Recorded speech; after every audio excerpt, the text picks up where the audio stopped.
Welcome to Bright Ideas, the podcast for leaders building companies and cultures that scale. I'm your host, Desiree B, keynote speaker and CEO of Savvix, the AI-powered subscription management platform for small business. If you're ready for unfiltered insights and strategies for building empowered teams and resilient businesses, you're in the right place. This is Bright Ideas, where leadership gets personal. Let's get into it. Welcome back to the Bright Ideas podcast, and thank you for tuning into the latest Bright Bite episode. And happy Women's History Month. This has been an incredible month for me as a builder and connecting with other women builders. This has just been a great month for collaboration, fellowship, momentum, and really all the things that make me so proud to be a woman in business, a woman who is a mother, who is a daughter, a wife, a friend. It just is an incredible opportunity to reflect on why I'm proud of my journey in motherhood and just so appreciative of all the incredible women in my orbit, whether it be through my accelerator, which includes all women, my friends. It's just been, I'm so reflective of moments to celebrate women now because of the past 15 months, my experience as a new mom. I'm in a really good place in motherhood right now, and I'm enjoying it and just appreciating all the messiness, unpredictable moments, and all the things that come with having a little toddler in the house. But it's just a reflection point of what the journey has been like for me as someone who's gone through postpartum while launching a new company. Don't know if I would do that again, but it's been quite an experience. And I've really just been enjoying the energy of March, especially as we go into the spring season. I'm based in Atlanta, and around this time of year, you kind of get those random days of 80-degree weather, and then the next day it's 30 degrees and hail and possibility of snow. But you get those glimmers of sunshine and warm days that get you excited for the spring and summertime. So I'm really excited to just celebrate the start of a new season, the start of a new chapter, and certainly a turning point in my founder journey. Before we dive into today's update, I actually want to take a few minutes to share an important announcement about the future of the Bright Ideas podcast. When I first launched Bright Ideas, the vision was to create a platform that highlights leaders who are building impactful ventures and resilient teams. When I started in July of 2025, I was in a much different place than I am today. I was 7 months postpartum with my first child. I had just closed down my consulting company, which I had spent the previous 5 years building from the ground up. And I was navigating a very real season of postpartum depression. And during that time, I felt this deep calling to start sharing very transparently about the real moments that entrepreneurs face while building their ventures. Whether you're raising children, caring for aging parents, navigating health challenges, and managing the countless other realities that life inevitably throws our way. At the time, my focus was primarily on caring for my family, but I was deeply, deeply missing the business world. And Bright Ideas existed to fill that void for me during a time where I felt very lost. And I felt like I was having a borderline identity crisis, and I had no idea what my next chapter held. This podcast gave me a platform to talk about what it really means to lead through different seasons of life, drawing from my own personal experiences as a woman in business, while also highlighting the incredible stories of more than 20 founders, executives, and thought leaders who generously shared their insights about leadership, entrepreneurship, and the lessons they learned along the way. Those conversations have been incredibly meaningful to me. they've also reinforced something that I deeply believe, and that's leadership journeys are rarely linear, and there is tremendous value in hearing how other people navigate challenges, pivots, and moments of uncertainty. But as many of you know, I'm currently building a startup called Savvix. It's my first product based venture, and I've been building it full time over the past 6 months. Recently, I reached one of those defining fork in the road moments that every founder eventually encounters. It's the point where you have to decide whether you're going to treat your new company as a side project or if you're going to go all in on it. And during the 6 months that I've been building Savvix, I've also been running this podcast on a biweekly basis and doing a few other things to hedge my bets, so to speak. But after a lot of reflection and recognizing the traction we've made in such a short period of time, I'm making the decision to go all in on Savvix. And that decision comes with a few changes. For now, I am going to pause booking new guest interviews for the podcast so I can focus my time and energy on building my company. Instead, the Bright Ideas podcast is going to shift into a slightly different format. Moving forward, this podcast will become the primary place where I share what it actually looks like to build a startup company from the ground up. I'll be documenting the Savvix journey in real time, the progress we're making, the challenges we're encountering, the pivots that inevitably happen along the way, and the lessons I'm learning as a founder. In many ways, this is the exact thing the Bright Ideas podcast was built for. This show has always been about leadership, entrepreneurship, and building meaningful ventures. And right now, I'm living that experience firsthand. So while I won't be publishing episodes on the regular biweekly cadence that we've had in the past, you can expect to hear regular updates from me here on the podcast, most likely on a monthly basis.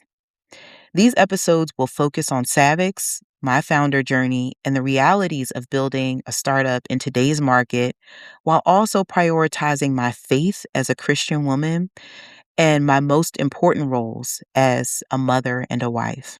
If you've ever wondered what startup life is really like behind the scenes, beyond the headlines and fundraising announcements, that's what you'll hear on Bright Ideas moving forward. And honestly, I'm excited about this shift because entrepreneurship can be incredibly rewarding, but it can also be incredibly messy. And I think there's real value in sharing that journey in a very honest, transparent way. Over the past few weeks, I've been reaching out to agency founders and operators through a variety of channels. I've been fortunate to be able to leverage some of my existing relationships within the agency world, including connections from my previous consulting clients, such as Interpublic Group, which has been acquired by Omnicom, and Golan, which is an agency that now falls under the Omnicom brand, which has helped open the door to introductions with several other agency leaders. A few other introductions came from guests who are actually on the Bright Ideas podcast over the past several months, and the rest have come through organic LinkedIn outreach. From there, I've been scheduling discovery calls and walking potential customers and advisors through very early versions of the Savvix prototype. And those conversations have been incredibly insightful. For example, one piece of feedback that came up during an early walkthrough was around how I explained the financial data connection in the prototype. So Savvix is a fintech tool. It's a financial technology platform, and it uses Plaid to securely connect bank and card accounts so we can identify recurring software subscriptions.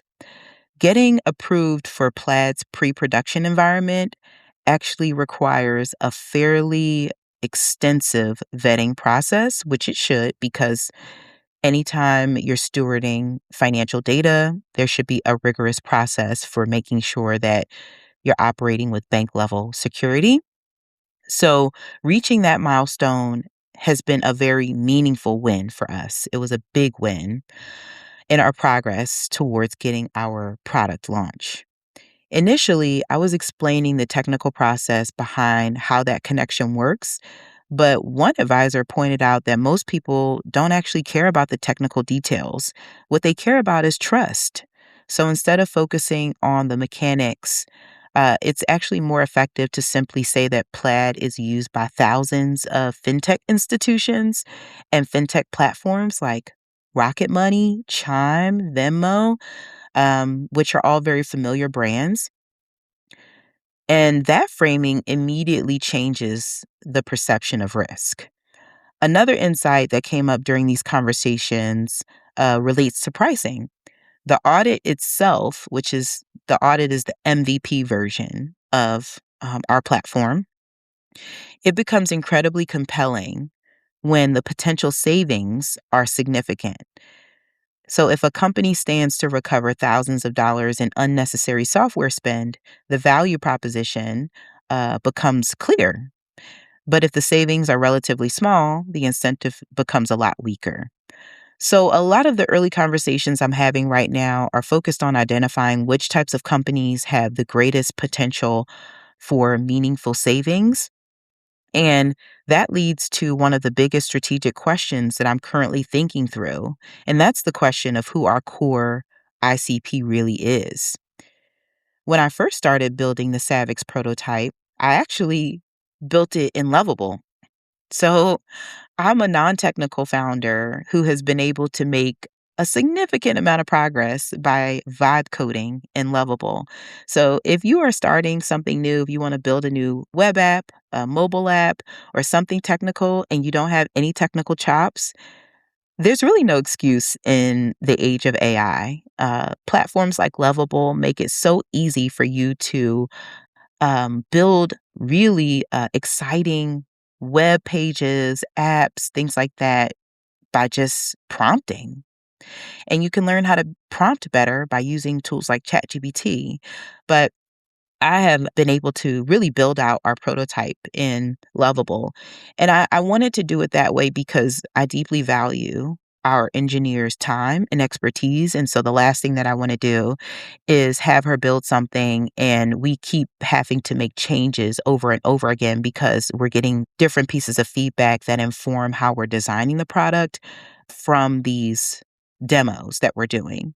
So the idea here is that we will demo this as many times as we can until we get to a really great workable version of the prototype that can then translate into what we have our engineer build for the Savvix platform. So that's actually a pro tip for anyone out there who's building. I would build the product as the last step, not the first step. This phase that I'm in now is the culmination of 100 plus one-on-one, really just customer discovery interviews before I even started to build a prototype in Lovable. And then the final step is to build a platform that my engineer will lead that process on. So if you want to save time and money, I would highly recommend doing it that way because customer discovery, getting in the weeds with your ideal customers is going to beat building a product any day, anytime. So anyway, back to what I was previously talking about. When I first started building the prototype, I assumed that the best initial customers would be smaller digital agencies, companies with maybe, 10, even less than 10 to 30 employees that rely heavily on software tools. But as I've started speaking with more operators, I've noticed that larger agencies may actually experience even greater complexity when it comes to managing their software stacks. They have more employees, more departments, more overlapping tools, which means the potential savings opportunities could be significantly larger. So, right now, I'm in that phase where I'm testing different segments of the market to see where Savix ultimately delivers the most value. This is one of the reasons why I decided to postpone bringing in an outbound salesperson. At one point, I was considering hiring someone on a commission basis to help with top of funnel sales outreach. I would still own the entire sales process. This is a founder-led sales process, but wanted to see if I could benefit from having someone help me actually book meetings. But I quickly realized that if I haven't fully validated the ideal customer profile yet, it's almost impossible for a salesperson to do that work effectively. Deep down, I knew that before I even explored bringing someone on, but this was someone who had expressed early interest in Savvix, and at the time, it seemed like it could be mutually beneficial. But after running a few demos and reflecting on where the company really is right now, I realized that bringing in sales support this early could actually be very premature and do more harm than good. So, founder led sales is very messy and time consuming, but it's also one of the most important learning phases in the life of a startup. So, over the next several weeks, my focus will be on continuing to run agency demos and enrolling the first group of Savvix pilot partners. These early partners will play a crucial role in shaping the product that we're building. They'll provide feedback on the audit process. They'll help us understand what insights are most valuable in the Savvix tool, and they'll give us a clearer sense of how the platform should evolve before we launch it publicly. At the same time, I'll continue documenting the journey here on the podcast. Because one of the things I've learned about entrepreneurship is that the story behind the company is often just as important as the company itself. Building a startup is rarely a straight line. It's a series of experiments where some work, some don't, but every conversation teaches you something new about the problem you're trying to solve. So to wrap up, I want to remind you that the Bright Ideas podcast focuses on serving leaders who are building impactful ventures and resilient teams while striving to be good humans in the process. And that mission hasn't changed. What's changing is that for this season, you'll be hearing that story unfold through the lens of my own entrepreneurial journey. I want to thank you for being a part of this community and for supporting this podcast for however long it's been. If you're a founder, operator, or agency leader who's navigating software complexity inside your organization, I would love to hear from you. You can reach me at Desiree@savvix.ai. That's Desiree, Desiree at Savvix, Savvix.ai, or connect with me on LinkedIn. And if you know other leaders who might benefit from this conversation, please consider sharing this episode with them. Your support helps this podcast reach the people who need these insights the most. Thank you again for tuning in to this Bright Bite episode on the Bright Ideas podcast, and I look forward to seeing you next time. Thanks for tuning in to this week's Bright Bite. If today's message hit close to home, if it felt like I was putting words to something you've been carrying or working through, that's exactly the heart of my signature keynote, Leading Through Life Seasons. It's designed for leaders and teams navigating growth, change, or those seasons when everything feels like a lot all at once. If you're hosting a team retreat, offsite, or company event and want to bring this conversation into the room, visit DesireeBSharp.com to book me to speak. Until next time, be bold, be resilient, be sharp. I'm Desiree B. Sharp.